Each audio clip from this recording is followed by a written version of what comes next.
Halo teman-teman, selamat datang kembali di kanal Boruto to Blue Vortex Fan Theory. Dalam video ini admin akan membuat sebuah alur cerita dari Boruto yang bersumberkan dari beberapa teori dan spekulasi, kemudian admin rangkum menjadi alur cerita, agar kalian lebih menikmati videonya. Jadi, kalau begitu langsung saja kita ke videonya, tapi sebelum itu tonton dahulu video kita sebelumnya yang ini, dan jangan lupa juga untuk like, subscribe, dan share, serta bantu kami menuju 5.000 subscriber. Jika sudah, ayo kita lanjutkan alur cerita teori Boruto to Blue Vortex ini.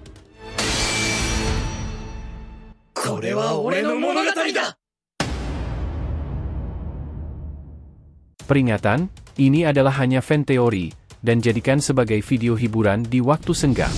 Boruto episode 296 bagian ke-78, melawan Jura. Adegan kembali lagi saat Boruto telah berhasil memulihkan cakranya dan membuat dirinya akhirnya bisa pulih kembali setelah menggunakan karma dalam waktu yang cukup lama. Momoshiki pun sempat keluar di pikiran Boruto, dan memberitahu Boruto mengenai keanehan dari kebangkitan kembali rubah ekor 9. Setelah Boruto dan Koji berpindah ke tempat yang aman jauh dari jangkauan Kawaki. Boruto kemudian berkata, Momoshiki memberitahuku jika ekor 9 bangkit kembali karena ulah seseorang. Apakah itu masuk akal buatmu? Koji menjawabnya, ya, itu bisa saja terjadi, jika itu ulah Hagoromo Otsutsuki maka semuanya masuk akal. Boruto bertanya, siapa itu Hagoromo Otsutsuki? Koji menjawabnya, Hagoromo Otsutsuki dikenal secara luas sebagai Rikudo Sennin, adalah sosok legendaris yang dianggap sebagai leluhur shinobi, karena perannya dalam mendirikan Ninshu yang mengarah pada penciptaan dunia shinobi. Dia adalah putra dari Kaguya dan bersama saudara kembarnya, Hamura, mereka adalah yang pertama lahir dengan cakra yang kuat seperti ibu mereka. Bersama-sama, dia dan saudaranya berhasil mengalahkan ibu mereka, yang telah berubah menjadi monster menakutkan, Jubi, setelah mengalahkannya dan Hagoromo menyegel Jubi di dalam dirinya, menjadikan Hagoromo sebagai Jinchuriki pertama. Setelahnya dialah juga yang menciptakan para biju. Boruto menanggapinya, kalau seperti itu bisa saja masuk akal. Namun, kenapa dia memilih Himawari? Adegan tiba-tiba berpindah ke tempat Jura dan Himawari, mereka masih bertarung sengit, tidak ada tanda-tanda kelelahan atau luka berarti di diri mereka. Cakra besar yang dimiliki oleh Jura dan Himawari memang sangat membantu proses regenerasi mereka, membuat mereka bisa melakukan pertempuran dalam waktu yang lama. Namun, semakin lama mereka bertempur hanya akan menyebabkan kekacauan di desa. Himawari dan Kurama harus bijak dalam mengambil setiap keputusan yang ada. Jura berkata, energimu sudah semakin besar, tapi apa hanya segini saja kemampuanmu? Sebagai sesama inkarnasi biju, itu sangat membosankan, apa kau tidak punya kemampuan lain yang bisa ditunjukkan? Kurama dalam diri Himawari kemudian berkata, sebaiknya kita tidak usah meladeni provokasinya. Kita juga harus bersiap-siap jika dia melancarkan serangan biju dama lagi. Namun, asumsiku dia tidak bisa melakukan itu terus-menerus, ada jeda dia untuk melakukan itu lagi, karena harus mengumpulkan terlebih dahulu cakra dari biju. Meskipun demikian, tegangnya situasi tetap sangat terasa sekali. Himawari dan Kurama harus berpikir cepat dan menyesuaikan strategi mereka saat bertarung dengan lawan yang semakin kuat. Sementara itu, tekanan untuk melindungi desa Konoha dari kekacauan semakin terasa, membuat mereka sadar akan tanggung jawab besar yang mereka emban untuk menjaga desa agar tetap aman. Adegan berpindah ke laboratorium Amado, di sana Amado sudah menemukan cara agar Kawaki kembali sadar dan dapat terbebas dari efek serangan Boruto. Amado berkata, semoga hal ini dapat membantumu. Aku sebenarnya tak yakin apa yang Boruto lakukan, tapi dampak serangannya sangatlah berbahaya.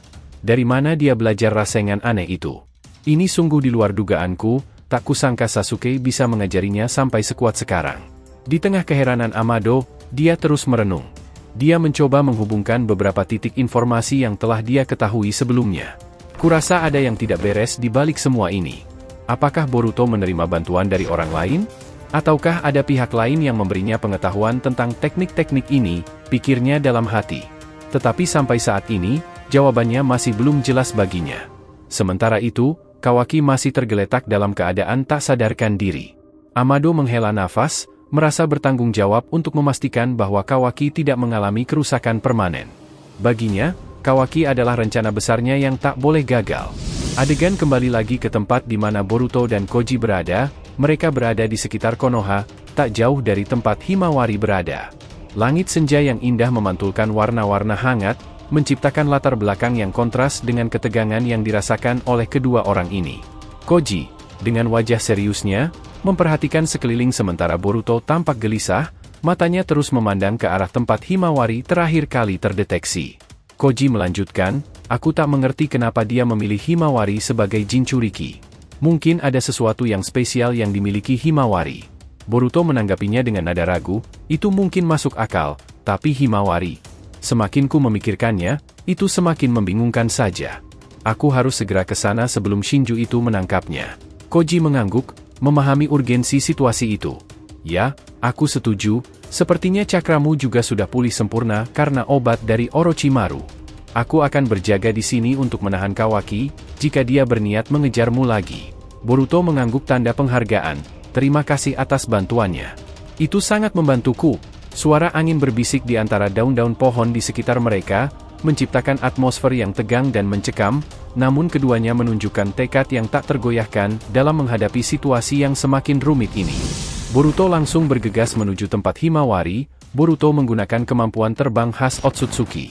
Dengan cepat dia berhasil sampai di dekat tempat Himawari berada. Boruto yang kaget dengan apa yang terjadi berkata, apakah itu Himawari? Dia bisa menggunakan kekuatan ekor 9. Ini di luar dugaanku, apakah ekor 9 itu sama seperti yang ada pada diri Naruto? Jura yang berada di sana merasakan kehadiran dari Boruto karena Boruto adalah Otsutsuki. Jura berkata, oh, kau sudah berada di sini, tak kusangka kau akan datang secepat ini. Sedari tadi aku tidak merasakan cakramu. Namun, ini akan jadi lebih menarik setelah kehadiranmu Otsutsuki. Biju yang ada di sana terlihat sangat membosankan. Boruto kemudian berkata dengan keras, apa yang sebenarnya kau cari dari dia? Jura menjawabnya, aku hanya mencari ilmu pengetahuan yang menarik dari dunia ini. Ilmu pengetahuan itu sungguh sangat indah bukan? Boruto kemudian bertanya, tapi kenapa harus dia? Apa sebenarnya rencanamu? Jura membalasnya, sebenarnya gadis itu tidaklah penting bagiku, tapi biju dalam dirinya lah yang aku cari. Semua jawaban tersebut hanya membuat Boruto semakin tidak mengerti dengan tujuan dari para Shinju. Boruto berkata, sebaiknya kita tidak usah banyak bicara.